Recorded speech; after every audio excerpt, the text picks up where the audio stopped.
Very good morning, students. Today I'm going to start off with chapter 9 from part B, macroeconomics, money and banking. See, human beings, since the development of civilization, has invented many things. So, the few things which change the face of human civilization, for example, fire, wheel, and money.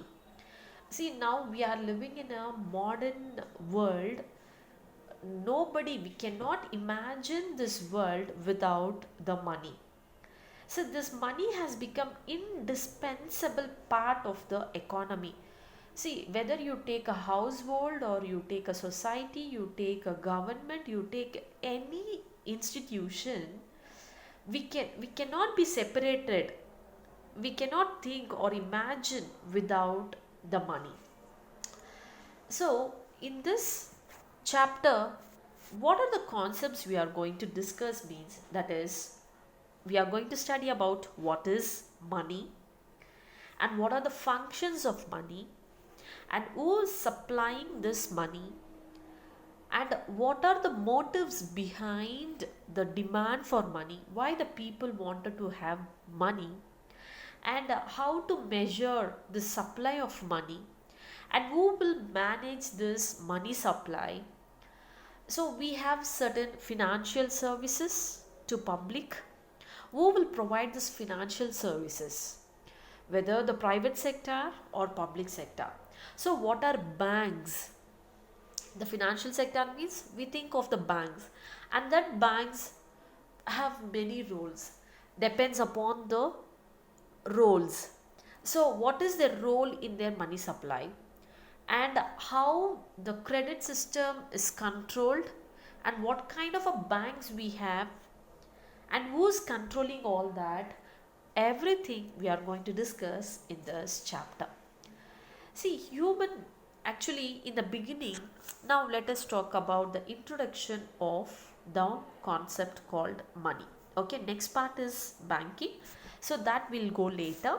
Now in this today's section, just I'm going to introduce what is money, how this money has came into existence.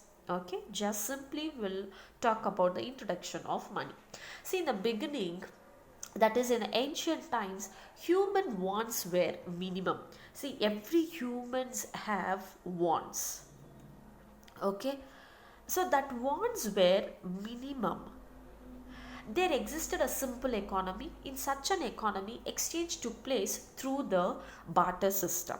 Okay, we call it as a barter system. And here, in an economy which consists of only one individual, there cannot be any exchange of commodity, and hence there is no role for a money. Nobody thought of money. Okay, but in the later days, as it is written here, exchanges of commodities, and there is no role for the money because the people they don't have much wants, and there is no they lived in a isolated islands, family living in an isolated islands. Money has no function for them. They don't need a money in the ancient time because their wants were limited. But as the in those time, how they used one system, that system is called as a barter system for their transactions. Okay, so what is barter system? Barter system means exchange of goods for goods is called as a barter system. Okay, exchange for goods. See, here they are selling the goods and another one is exchanging with the goods. Okay, exchanging the goods for goods is called as a barter system in simple term. But here in economics, economic exchanges without the mediation of money. So suppose I'm buying one chocolate, so for that chocolate I'm not paying money, that is mediation. Money I'm not using it. Okay, the economic exchange means economics means economic exchanges means anything we buy by paying money. That paying money,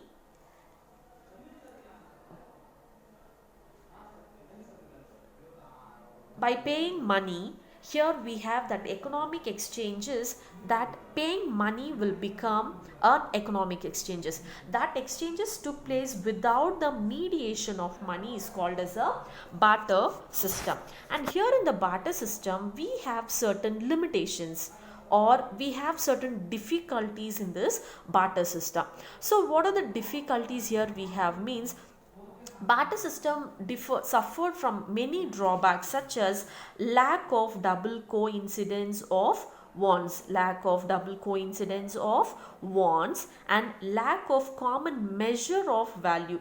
That is, it has a problem in storing that value, okay, storing the wealth. And deferred payments are difficult, we cannot pay lately. Some goods are indivisible, okay, difficulty in borrowing and lending. So these were certain problems we had in a barter system. Okay, double coincidence of wants means, I'll give you one example, that coincidence of wants, that money plays an important role as a medium of exchange. It facilitates exchanges of goods for money.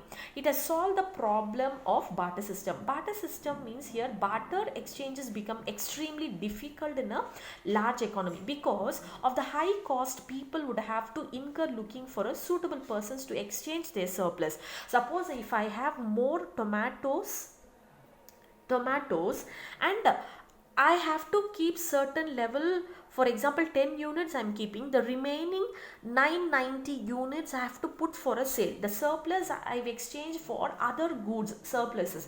It helps the people to sell in one place and buy in another places. Okay, the double coincidence of wants was not possible. That is, the barter system had that whatever I'm exchanging with the goods, that was not possible. So this money has widened the scope of market transaction. Okay, so the second one is difficulty in storing value. See, money means we can store it in the form of asset, in the form of bank, in a bank account, okay, and we can make properties. But here a barter system means exchanging the goods for goods. That goods cannot be stored, okay, that goods cannot be stored, because these goods, whatever the goods which we were exchanging, all that are perishable in nature, we cannot store it for a longer period of time. Okay, so there we had a difficulty. And deferred payments are difficult. See, now we are working in some organization, we will get the salary at the end of the month and the next month, and sometimes we can make the payments lately. It is possible with the help of the money, but with the commodities, goods, it was not possible. Deferred payment was not possible in a barter system. It was very difficult in a barter system. So money is solving that problem. And some goods are indivisible. See, goods we cannot exchange. For example, I'm purchasing a goat. The goat cannot be exchanged with my potatoes. That is indivisible. Suppose I wanted to buy a gold, so the gold cannot be equal to the vegetables or grains which we are buying. So some goods are indivisible here, which we cannot. Indivisible means, for example, the services. Suppose I'm giving a treatment as a doctor to the patient. At that time, for me it is very difficult to exchange the transaction, that is money. Okay, that is goods are indivisible. Now we'll see what is money. Money is a commonly accepted as a medium of exchange because of the problems, because of the drawbacks which we have suffered in the barter system. Here, money is considered as an important tool to measure the economic activity. To overcome these defects and to smoothen the transaction, money was invented. So what is money? Money is the commonly accepted medium of exchange. Okay, so we all know this money. How this money came, actually what is the evolution of money? Here some images I have given earlier. They were exchanging the goods for goods, then they used gold for the economic transaction, then metal coins, then paper money, then plastic cards. Now we use so many ATM cards, credit cards, debit cards, now electronic money, then cryptocurrency. So these are the evolution of money. Okay, now we'll see few definitions of money. So money has defined differently by different economists. Okay, so following are the few important definitions of money. Now first of all, let us talk about according to F.A. Walker. So what F.A. Walker define about the functions of money means, money is what money does. Suppose if I have money, I can buy food, I can buy cloth, I can buy whatever the goods I wanted. Okay, so money is what money does. What the money can do, it can buy things. So money is what money does. That is according to F.A. Walker. Next, according to G. Crowther, money is anything that is generally acceptable as a medium of exchange. See, wherever we go, suppose if you go to Delhi, if you go to Tamil Nadu, if you go to Kerala, if you go to any part of India, wherever you show this money, it has a value. Everybody accept that as a medium of exchange. At the same time, acts as a measure and as a store of value. That is according to Crowther. Now, generally, we can tell that from this, that money means it is anything that is commonly accepted. See, even small children knows that it is commonly accepted by everyone as a medium of exchange for goods and services, and also acts as a measure of value. Thank you for watching. Chaitra